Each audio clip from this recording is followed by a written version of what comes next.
Weather is one of those things most tables either ignore or they overdo it until it turns into a survival spreadsheet. Run it clean, and it's pressure you get for free. It makes travel feel like, well, travel. And it hands you tension without you forcing anything.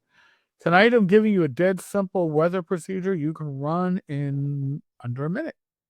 Plus, one example that shows how to create risk and opportunity with it without punishing the table. This is a collab with Joe the Warrior, the Greyhawk Grognard, and perhaps even Mr. Welch. Their channels are linked below. So here's the trap. People hear weather and immediately think they need realism.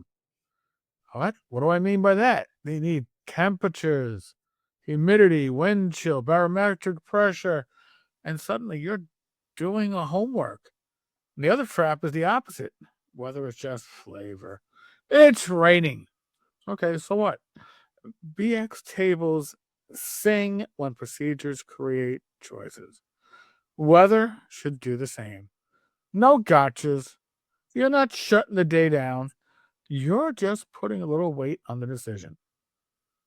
Keep it to this: one roll, one sentence, one choice. So, here's what you do. This is table guidance. It's not rules text. You're not going to find it hidden page, I don't know, 52 of the basic book or the expert book. It's not there, but it works. So, now here's the deliverable. So, one index card weather procedure. Put it next to your travel notes. Step one, roll once per travel day. If the party is traveling that day, roll weather once. If you're in town all day, yeah, you can skip it or roll it for the vibe. And you're generating two things: sky/precipitation, and two, wind/visibility. Now you can roll 1d6 twice or use two different color d6s if you want to do it fast. Sky precipitation from 1 to 6: clear, fair clouds, overcast, light rain, drizzle, or light snow if it's a cold season, heavy rain or heavy snow, depending on the season, storm, hard rain, thunder, nasty snow, whatever fits. And the other one I said was what? Wind/visibility. Another d6 roll. One, still air, clear sight. Next, light breeze. Next is windy. Then gusty. An annoying, occasional gusty wind, right? 5 is fog, blowing mist, swirling snow, visibility problems. And 6 is a hard wind. Dangerous when on ridges, on the water, exposed roads. See, now you've got a weather line that you can say out loud in one sentence. And this is what makes it feel natural and saves you from nonsense like clear, storm, clear, blizzard. Oh, picnic day. Oh, yeah, no. See, weather tends to stick.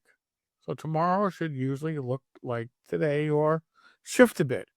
And if you want a clean rule, here you go. Here's the change rule. Roll as normal and compare it to yesterday's sky result. If it changed more than 2 steps, reduce that change to 2 steps. And that's it.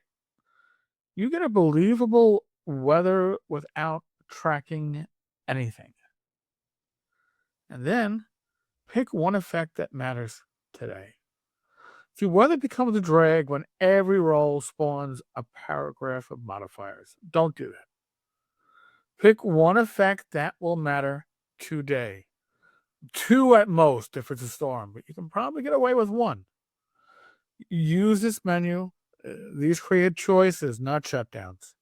So for light rain or drizzle, tracks and ground get messy, harder to track others, easier to get followed.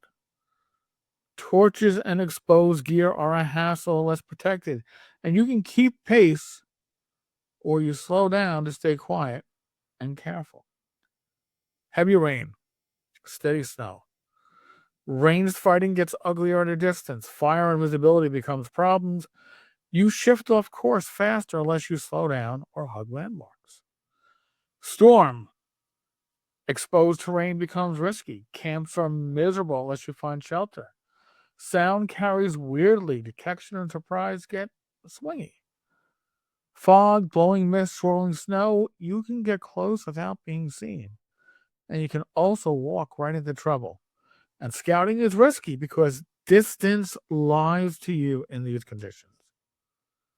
Okay, what about hard wind and gusts? Well, boats, bridges, ridges, tall trees make a decision terrain. Do you risk it? Missile fire is unreliable at meaningful range. And shouting distance communication gets rough. And that matters for hirelings and marching order. Now, notice, what does this avoid? There's no everyone takes damage or no, you can't travel. Weather should push decisions, not cancel play. And step 4, say the weather, name the effect, and give a fork. That's the secret sauce. One sentence of weather, one effect, and then a choice. So, some basic, you can reuse these, you can mix them up, but heavy rain, the low ground is turning to soup, road is faster and visible, trees are slower and quieter. Fog is thick, you can scout, but you can't trust distance today. Storms coming in, push on and arrive wet, or spend time finding shelter and lose daylight. See, now the weather is steering the day. Step 5, bad weather gets an upside. If weather is only penalties, then players learn to hate it. Give it teeth and give it angles. Pick one small upside when it's rough. Fog helps them approach unseen. Rain ruins enemy tracking. Wind covers noise. Storms keep casual patrols indoors. Fresh snow reveals tracks clearly for someone. See, now weather is something they can use, not just endure. So let me run one the way I would do it at the table. The party is traveling to an old ruin, some road, some tree line, then a rocky rise. I roll 5 for sky. Well, that means heavy rain. And for wind visibility, I roll 5. Fog or blowing mist. I say a heavy rain and nasty wet fog that turns the world into a 10-yard bubble. Scouting's risky. Distance is lying to you today. And yeah, this is the day your mapper starts squinting at you. Now I pick one effect. Approach and navigation.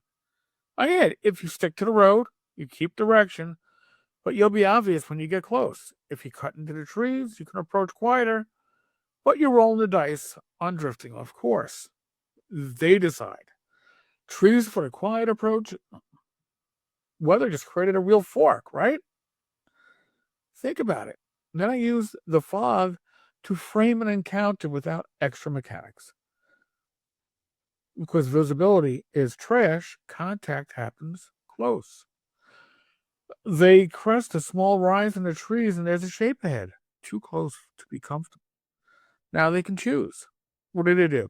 Freeze, back off, rush, try to slide around it, and here's why this stays fair. The weather cuts both ways. Whatever they went into didn't see them from 50 yards out either. So the party gets to choose the tone. Evade, ambush, talk, retreat. That's the play. If they decide to camp, heavy rain becomes a shelter question. Are you pushing on wet or are you hunting for a decent site and burning daylight? Weather isn't a lecture. It sets the pace. Now, do I use weather in dungeons? Not constantly. But use it as an outdoor clock. If they come out of the hole and it's now storming, camping right here feels a lot different. And weather matters when it affects access. flooded entrances, slick climbs, washed out trails, landmarks vanishing in the fog. If you need to decide a standard at your table and then keep it simple, storm means low ground collects water. Done. Won't just slow the game down. Not if you stick to the one effect rule. Roll, one sentence, one effect, one choice. Move. If you're talking about weather for 45 seconds, you're narrating. You're no longer refereeing. What about seasons? Seasons are great. Keep them broad. No temperature math. Just decide what cold season means in your campaign and swap rain for snow when it fits. If you want one extra layer without doing homework, in cold season, treat overcast as, cold and gray, and storm as dangerous cold. What about my players will feel punished? They will if weather only takes things away. That's why you always give one upside. Fog blinds sentries, rain washes tracks, wind covers noise. Also, don't stack effects. The fastest way to create resentment is slower and blind and exhausted, and your gear doesn't work. No, pick the one that makes today interesting. Well, but what about storms? They should be deadly, and sometimes they are. But make it readable and avoidable. A storm gets deadly when a party insists on crossing the exposed ridge anyway. They can see it coming, and they still choose it. That's the whole old school deal, right? Telegraph. What I do at the table moment, right? I roll weather at the start of the session if travel is happening, and I say it out loud. Not for drama, because it frames the day's decisions immediately. And then I ask myself one question. What's the one thing this changes today? Is it the approach, the pace, camping, visibility? If I can't answer that, I treat it as background and move on. So here's the basic tool. Roll weather once per travel day. Keep it stable. Pick one effect that creates a choice. Give bad weather one upside. Run it like that, and weather stays, it stays fun and useful. And it doesn't bog the session down. If this helped, please subscribe. I'm doing more table-ready procedures you can actually use mid-session. Thank you, and God bless.